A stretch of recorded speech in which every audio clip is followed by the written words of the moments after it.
अस्सलाम वालेकुम स्टूडेंट्स। आज हम लोग जो टॉपिक डिस्कस करेंगे वो है जी globular protein structure and function. इससे पहले हम लोगों ने जो है वो फाइब्रस प्रोटीन के स्ट्रक्चर और फंक्शन के हवाले से डिस्कशन की। हम लोगों ने फाइब्रस प्रोटीन्स के में से दो एग्जांपल्स भी डिस्कस की जिसमें से इलास्टिन और कोलेजन प्रोटीन्स आ गई हैं। आज हम लोग जो है ना वो ग्लोबुलर प्रोटीन्स की एक दो एग्जांपल्स को जो है वो डिस्कस करने की कोशिश करेंगे। अच्छा जी, ग्लोबुलर प्रोटीन्स जो हैं हमारे पास, उस उन उनकी की डेफिनेशन हम लोग कुछ इस तरह से कर सकते हैं कि ऐसे प्रोटीन्स जिनके अंदर इंटरेक्शंस जो है वो इतनी टाइटली पैक कर देती है उस थ्री डायमेंशनल स्ट्रक्चर को कि वो पार्शली राउंड या स्फेरिकल शेप जो है वो बनाने की कोशिश करती है। अब इन ग्लोबुलर प्रोटीन्स के अंदर जो है ना वो मल्टीपल एग्जांपल्स हैं, ठीक है। हम लोग यहाँ पर जो डिस्कस करेंगे ना वो हीम कंटेनिंग ग्लोबुलर प्रोटीन्स को जो है वो डिस्कस करेंगे। ऐसे ग्लोबुलर प्रोटीन्स जिनके अंदर हीम ग्रुप जो है वो प्रोस्थेटिक ग्रुप के तौर पर जो है वो यूज हो रहा है, क्योंकि ये हीम ग्रुप जो है वो हमारी लिविंग ऑर्गेनिजम्स के अंदर बड़े इंपॉर्टेंट रोल प्ले करता है, स्पेशली इन मैमल्स जिसमें ये हीमोग्लोबिन बनाने में काम करता है। और इसी तरीके से हम लोग अगर प्लांट्स के हवाले से बात करें तो साइटोक्रोम्स जो जिसके बगैर इलेक्ट्रॉन ट्रांसपोर्ट चेन जो है वो पॉसिबल नहीं है, ये हम ह्यूमंस में भी पाई जाती है साइटोक्रोम्स। इसी तरीके से कैटालेसिस है, कुछ नाइट्रिक ऑक्साइड सिंथेसिस हैं, पेरोक्सीडेजेस हैं, ये सारे एंजाइम्स जो है ना वो हीम ग्रुप रखते हैं अपने सेंट्रल कोर के अंदर। और ये हीम ग्रुप जो है ना वो बहुत ही इम्पोर्टेंट फंक्शन परफॉर्म करता है इनकी फंक्शनैलिटी के लिए। सो अगर ये हीम ग्रुप जो है वो ठीक तरीके से इसके अंदर जो है वो प्रेजेंट नहीं होगा या ठीक तरीके से ये प्रोटीन के स्ट्रक्चर जो है वो स्टेबल नहीं होंगे, तो ये तमाम के तमाम एंजाइम जो है ना वो अपना फंक्शन को प्रॉपर्ली परफॉर्म नहीं कर पाएंगे। अच्छा जी, यहाँ पर जो है ना हमारे पास हीम ग्रुप का जो है ना वो एक स्ट्रक्चर दिखाने की कोशिश की गई है, जिसमें आप लोगों को पता है कि हमारे पास जो है वो पोरफायरिन रिंग्स होते हैं। पोरफायरिन रिंग्स के सेंटर के अंदर जो है वो एक आयरन का कंपाउंड होता है, ठीक है। यहाँ पर ये हमारे पास एक पोरफायरिन रिंग है, ये सेकंड पोरफायरिन रिंग, ये थर्ड और ये फोर्थ। फोर पायरन रिंग्स मिलकर एक सेंट्रल आयरन मॉलिक्यूल्स के क्रॉस जो है ना वो कलेक्ट हुए होते हैं कॉम्प्लेक्स फॉर्म में, और ये इस तरह से सेंटर के अंदर जो है ना पाए जाते हैं। अब ये आयरन जो है वो यहाँ पर सर्व करता है एज एन अट्रैक्टिंग मॉलिक्यूल्स। अब चूंकि आयरन के ऊपर पॉजिटिव चार्ज होता है, सो इसीलिए ये ऑक्सीजन जैसे इलेक्ट्रोनेगेटिव एलिमेंट को जो है वो अपनी तरफ अट्रैक्ट करने की एबिलिटी रखता है। मायोग्लोबिन जो है हमारे पास, ये कहाँ प्रेजेंट होती है? ये यूं समझ लें कि ये ऑक्सीजन हीमोग्लोबिन जैसी ही जो है ना एक मॉलिक्यूल है, जिसका फंक्शन जो है वो हीमोग्लोबिन से काफ़ी हद तक मिलता जुलता है। हीमोग्लोबिन का काम है ऑक्सीजन को बाइंड करवा के रखना, मायोग्लोबिन भी एग्जैक्टली यही काम करती है, लेकिन इसकी अफिनिटी जो है वो ज़रा ज़्यादा होती है एज कम्पेयर टू हीमोग्लोबिन। ये इतनी जल्दी आसानी से जो है ना वो ऑक्सीजन को रिलीज नहीं करती, यानी कि ये अपने साथ जब ऑक्सीजन को बाइंड करवाती है तो ये इतनी आसानी से जो है वो रिलीज नहीं करती। इंतहाई अशद ज़रूरत के तहत जो है ना ये ऑक्सीजन को अपने से जो है ना वो डिटैच करती है। सो इसीलिए ये जो है ना वो बड़ी कम मिकदार में पाई जाती है ह्यूमंस के अंदर मसल्स में, खास तौर पे हार्ट के मसल्स में या स्केलेटल मसल्स में, कि यानी कि जब इन सेल्स को बड़ी ही अशद ज़रूरत होगी ऑक्सीजन की, जब इनको नॉर्मल वे से जो है वो ऑक्सीजन नहीं मिल रही, तब जाके जो है ना ये मायोग्लोबिन जो है वो अपनी ऑक्सीजन जो है वो रिलीज करती है इन केस ऑफ इमरजेंसीज। अच्छा जी, ये एक रेजरवायर है ऑक्सीजन कैरियर्स के लिए, और ये सिंगल पॉलीपेप्टाइड चेन पर मुश्तमिल है एज कम्पेयर टू हीमोग्लोबिन, जो कि हमारे पास जो है ना वो टेट्रा पोली यानी कि चार पॉलीपेप्टाइड चेन्स के ऊपर जो है ना वो मुश्तमिल है।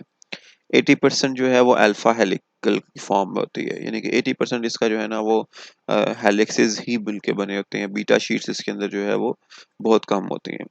अ, अच्छा जी, कहता है 8 stretches of alpha helix is disrupted by prolines or beta bends and loops stabilized by hydrogens and ionic bonds। अब इसमें ये होता है कि वो जो 8 अल्फा हेलिक्सेस हैं वो कंटिन्यू रहते हैं अनटिल अनलेस उनके दरमियान में जो है ना कोई प्रोलीन का मॉलिक्यूल ना आ जाए या कोई बीटा बेंड ना आ जाए। सो उसकी वजह से जो है ना वो अल्फा हेलिक्सेस जो हैं वो ब्रेक करते हैं। ब्रेक से मुराद ये कि वो वहाँ पर ख़त्म हो जाते हैं और फिर वो बीटा बैंड के बाद या प्रोलीन के वो रेजिड्यू के बाद फिर नेक्स्ट दूसरा अल्फा हेलिक्सेस जो है ना वो स्टार्ट हो जाता है। सो इस तरह से इसका जो है ना वो स्ट्रक्चर मेंटेन होता है। यहाँ पर आप लोग जो है ना वो इसका एक स्ट्रक्चर जो है ना वो देख सकते हैं। ये हमारे पास जो है ना वो प्रोलीन या जिसको हम लोग ग्लोबुलिन प्रोटीन पोर्शन कह सकते हैं वो दिखाया गया है। अब ज़रा इस स्ट्रक्चर को ज़रा गौर से देखें तो यहाँ पर आपको जो है ना वो अल्फ़ाबेटिकल लेटर्स दिख रहे हैं A B C D E F G H. अब यहाँ पर अगर हम देखें ई और एफ के दरमियान में ना आपको एक पिंक कलर का जो है ना वो रिंग सा नज़र आ रहा है, ये एक्चुअली हीम ग्रुप है। ठीक है। अब इसी को हम लोग अगर फोकस करें सिर्फ और सिर्फ इन दोनों को जो है ना हम इनका ये हीम ग्रुप के साइड से व्यू लें, यहाँ से हम लोग इसको जो है ना वो व्यू लेने की कोशिश करें तो वो कुछ इस तरह से नजर आएगा कि ये है एफ चेन, ये है अल्फा ई अल्फा हेलिक्स और इनके दरमियान में जो है ना ये हीम ग्रुप अटैच्ड है। अब ये हीम ग्रुप यहाँ पर जो है ना वो सर्व कर रहा है अटैचमेंट साइट फॉर ऑक्सीजन। ठीक है। सो जब ऑक्सीजन जो है वो अ, इसके यहाँ पर जो है ना इस पोजीशन के ऊपर जो है ना वो आकर अटैच करेगी।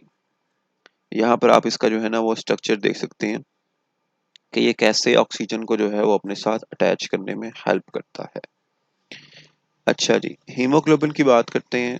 Exclusively present in RBCs, red blood cells के अंदर पाई जाती है। रेड ब्लड सेल्स का मकसद जो है वो आपको पता है कि ट्रांसपोर्टेशन करना है मेनली ऑक्सीजन की ऑल ओवर द बॉडी। और इसी तरीके से ह्यूमंस के अंदर जो है ना वो इसकी मल्टीपल 4 से 5 जो है ना वो टाइप्स हमें देखने को मिलते हैं। जो एडल्ट्स के अंदर नॉर्मल एडल्ट्स के अंदर हमें जो देखने को मिलती है उसे हम हीमोग्लोबिन ए कहते हैं, जिस जो कि एक टेट्रामर है जिसमें 2 अल्फा चेन्स और 2 बीटा चेन्स जो है वो मौजूद होती हैं। और ये नॉन कोवलेंट इंटरेक्शंस के थ्रू आपस में सारी की सारी चेन्स जो हैं वो जुड़ी होती हैं। यानी कि कोई स्ट्रांगली कोवलेंट बॉन्ड मौजूद नहीं होता इन चेन्स के दरमियान में, बल्कि नॉन कोवलेंट इंटरेक्शंस के थ्रू और मेनली इनमें जो है ना वो हाइड्रोफोबिक इंटरेक्शंस जो है वो इन्वॉल्व है। अच्छा जी, क्या डिफरेंस है हीमोग्लोबिन और मायोग्लोबिन में? हीमोग्लोबिन जो है वो एक टेट्रामर है, जबकि मायोग्लोबिन जो है वो एक सिंगल पॉलीपेप्टाइड चेन था। अब हीमोग्लोबिन के पास 4 पॉलीपेप्टाइड चेन्स हैं और तो ये 4 ऑक्सीजन के मॉलिक्यूल्स को जो है वो ट्रांसपोर्ट कर सकते हैं। यानी कि one haemoglobin molecule can bind with 4 oxygen molecules at a time, while in myoglobin वो सिर्फ और सिर्फ एक मॉलिक्यूल ही बाइंड करवा सकती थी। अच्छा जी, हीमोग्लोबिन जो है ना वो ऑक्सीजन के अलावा हाइड्रोजन आयंस और कार्बन डाइऑक्साइड को भी ट्रांसपोर्ट कर सकती है, जबकि वो नहीं कर सकती।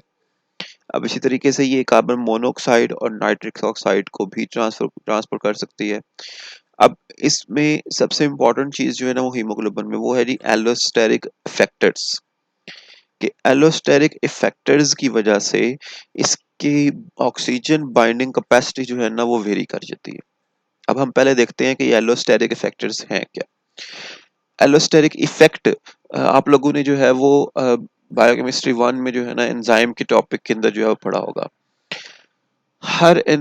कुछ एंजाइम के पास जो है ना कुछ एक्स्ट्रा सेलुलर कैविटीज होती हैं, सॉरी एक्स्ट्रा सेलुलर कह क्यों, कुछ कैविटीज होती हैं other than the active site. अब ये कैविटीज जो है ना उनके साथ आकर डिफरेंट कंपाउंड्स जब बाइंड करते हैं, ऐसी कैविटीज जहां जिनको हम एक्टिव साइट नहीं कहते, यानी कि जहां पर सबस्ट्रेट बाइंड नहीं करता, उन कैविटीज के साथ जाकर जब कोई इनहिबिटर बाइंड करता है तो वो एक्टिव साइट की पोजीशन को जो है ना वो चेंज कर देता है, उसके स्ट्रक्चर को चेंज कर देता है, जिससे नॉर्मल सबस्ट्रेट जो है वो बाइंड ही नहीं कर पाता उस एंजाइम के साथ। और हमारे पास जो है ना वो जो कैटालिसिस है वो परफॉर्म ही नहीं हो पाती। सो इसको हम लोग कहते हैं एलोस्टेरिक इफेक्ट। यानी कि ऑक्सीजन के ऊपर इसको हम लोग जो है ना वो एलोस्टेरिक इफेक्ट का नाम देते हैं। अब बात करते हैं कि ये एलोस्टेरिक इफेक्टर्स जो हैं वो हीमोग्लोबिन के साथ ऑक्सीजन की बाइंडिंग को जो है ना वो चेंज कर सकते हैं। यानी कि फॉर एग्जांपल मैं यहाँ पर 2-3 एलोस्टेरिक इफेक्टर्स का नाम लेता हूँ, जैसे कार्बन डाइऑक्साइड कंसंट्रेशन, ऑक्सीजन का पार्शियल प्रेशर हो गया, इसी तरीके से डिफरेंट आयंस हो गए, पीएच की कंडीशंस हो गई, टेम्परेचर की कंडीशंस हो गई, ठीक है। ये सारी की सारी जो है ना वो इसी तरह 2,3 बिस फास्फोग्लिसरेट है उसकी कंसंट्रेशन हो गई। ये सारे के सारे वो फैक्टर्स हैं जो कि एलोस्टेरिक फैक्टर्स के नाम से जाने जाते हैं। जब इनकी कंसंट्रेशन जो है वो वेरी करती है तो हीमोग्लोबिन का जो मॉलिक्यूल है वो ऑक्सीजन को बाइंड करने की जो कैपेसिटी है उसको लॉस कर देता है। मिसाल के तौर पर जब कार्बन डाइऑक्साइड की कंसंट्रेशन जो है हीमोग्लोबिन के इर्द गिर्द इंक्रीज करेगी तो हीमोग्लोबिन जो है ना वो अपने ऑक्सीजन मॉलिक्यूल को लॉस करवा देगी, उसको डिटैच करवा देगी और कार्बन डाइऑक्साइड को जो है वो कैप्चर कर लेगी, जो कि मसल्स के अंदर होता है। इसी तरीके से जब ऑक्सीजन का पार्शियल प्रेशर जो है वो एक सर्टेन लेवल से ड्रॉप करता है तो ऑक्सीजन तब भी जो है ना वो अपने सॉरी हीमोग्लोबिन तब भी जो है वो अपने ऑक्सीजन मॉलिक्यूल को जो है वो लॉस करवा देगी और कार्बन डाइऑक्साइड को या किसी दूसरे मॉलिक्यूल को जो है वो पिक कर लेगी। सेम इज केस विद 2,3 बिस फास्फोग्लिसरेट एंड टेम्परेचर वगैरह। इनको हम लोग जो है ना वो एलोस्टेरिक इफेक्टर्स का नाम देते हैं। अच्छा जी, यहाँ पर जो है ना वो आप लोगों को एक मॉलिक्यूल नज़र आ रहे हैं जिसमें हीमोग्लोबिन की जो है ना वो 2 अल्फ़ा और 2 बीटा चेन्स को जो है ना आपस में इंटरेक्शन नज़र आ रहा है। ये 2 अल्फ़ा चेन्स होगी और ये 2 बीटा चेन्स होगी। अच्छा जी, ये आइडेंटिकल डायमर से जो है ना वो मिले होते हैं। अ, ये दोनों कलेक्शन एक कम दूसरे के साथ जुड़े होते हैं और ये दोनों जो है ना एक दूसरे के साथ मिलकर एक क्वाटरनरी स्ट्रक्चर जो है वो बना रहे हैं। अच्छा जी, इनकी डायमर्स की इंटरेक्शन की जो है ना वो थोड़ी सी हम लोग बात कर लेते हैं। इन इंटरेक्शंस ये जो डायमर्स हैं अल्फा बीटा डायमर्स, इनके दरमियान में जो है ना वो बड़ी ही स्ट्रॉन्ग किस्म की जो है ना वो इंटरेक्शंस होती हैं एक अल्फा और एक बीटा चेन के साथ दरमियान में। लेकिन दो डाइमर्स की आप दरमियान में आपस के अंदर जो है ना वो बड़ी वीक इंटरेक्शंस होती हैं जो कि आयनिक एंड हाइड्रोजन बॉन्ड्स की बेसिस के ऊपर होती हैं। और ये वीक इंटरेक्शंस जो है ना वो मज़ीद वीक हो जाती हैं जब ऑक्सीजन के मॉलिक्यूल जो है ना वो इन डाइमर्स के साथ बाइंड करते हैं। ये है लो ऑक्सीजन एफिनिटी की फॉर्म में, जिसमें हमारे पास जो है ना वो ऑक्सीजन ठीक तरीके से बाइंड नहीं की है और यहाँ पर जब ऑक्सीजन के साथ बाइंड की हुई है इसको हम लोग टॉट फॉर्म कहते हैं और इसको हम लोग जो है ना वो रिलैक्स फॉर्म के नाम से जानते हैं। अच्छा जी, ये हमारे पास हीमोग्लोबिन की जो है ना वो कुछ टाइप्स हैं। Haemoglobin A, F, A2, A1, C। इसमें से हम लोग जो है ना वो कुछ को डिस्कस करने की कोशिश करते हैं। अच्छा जी, हेमोग्लोबिन ए को हम लोगों ने डिस्कस कर लिया जो कि हमारे नॉर्मल एडल्ट्स के अंदर पाई जाती है हीमोग्लोबिन, और इसका काम है ट्रांसपोर्ट करना ऑक्सीजन को। दो अल्फा दो बीटा चेन्स के ऊपर जो है ना वो मुश्तमिल होती है एक टेट्रामर की फॉर्म में। इसी तरीके से हीमोग्लोबिन अल्फा जो है एफ जो है ये फीटस के अंदर पाई जाती है। इसके अंदर बीटा चेन की बजाय जो है ना वो गैमा चेन होती है। अच्छा जी, और जो A2 है हमारे पास इसके अंदर जो है ना वो डेल्टा चेन्स होती हैं, जबकि A1C जो है उसमें बीटा चेन के साथ ग्लूकोज के मॉलिक्यूल जो हैं वो लिंक्ड होते हैं, जो कि एक स्पेशल कंडीशन में हमारे ह्यूमंस के अंदर पाई जाती है। अच्छा जी, अब वो यहाँ पे कह रहे हैं कि नॉर्मल अडल्ट हीमोग्लोबिन्स के अंदर अल्फा चेन्स जो है ना वो इन सब के अंदर वो आइडेंटिकल्स होती हैं, लेकिन अल्फा चेन के साथ साथ दूसरी चेन्स जो हैं वो वेरी कर रही हैं फ्रॉम टाइप टू टाइप। अच्छा जी, फीटस और न्यूबॉर्न हीमोग्लोबिन के बारे में बात करते हैं। तकरीबन 60% तक जो है ना वो हीमोग्लोबिन जब फर्स्ट मंथ का फीटस लास्ट मंथ का जो फीटस होता है उसके एरिथ्रोसाइट्स के अंदर जो है वो 60% तक जो हीमोग्लोबिन होती है वो हीमोग्लोबिन एफ की फॉर्म में मौजूद होती है। ये हीमोग्लोबिन एफ जो है ना इसके ऑक्सीजन के साथ एफिनिटी बहुत ज़्यादा होती है as compared to normal adult haemoglobin, ठीक है। और बहुत वीक इसकी एफिनिटी होती है 2,3 बिस फॉस्फोग्लिसरेट के साथ। हम लोगों ने पहले भी बात की 2,3 बिस फॉस्फोग्लिसरेट एक जो है ना वो एलोस्टेरिक फैक्टर के तौर पे काम करता है, जबकि इस एलोस्टेरिक इफेक्ट को जो है ना वो रिड्यूस कर देता है ये हीमोग्लोबिन एफ।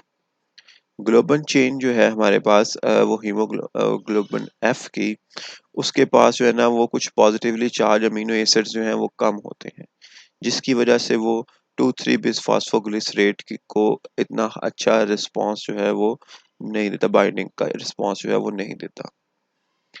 अच्छा जी, इसकी हायर एफिनिटी जो है ना वो फैसिलिटेट करती है कि वो ऑक्सीजन जो है ना मैटरनल ब्लड सर्कुलेशन से जो है ना वो क्रॉस करके प्लेसेंटा को वो फीटस के पास चली जाए। अगर प्लेसेंटा के ऊपर हम लोग बात करें, तो यहाँ पर अगर सपोज ये फीटस की ब्लड सर्कुलेशन है, तो ये अगर लेट्स से ये जो लाइंस हैं ये प्लेसेंटा है और इधर मैटरनल सर्कुलेशन चल रही है, तो मैटरनल सर्कुलेशन जब यहाँ पर आएगी, तो उसके केस में जो है ना यहाँ पर जो ऑक्सीजन होगी वो ऑटोमेटिकली इससे डिटैच होकर जो है ना वो डिफ्यूज कर जाएगी इधर फीटस के हीमोग्लोबिन के पास, क्योंकि फीटस का जो हीमोग्लोबिन है उसकी ऑक्सीजन के साथ अफिनिटी जो है वो ज़्यादा है।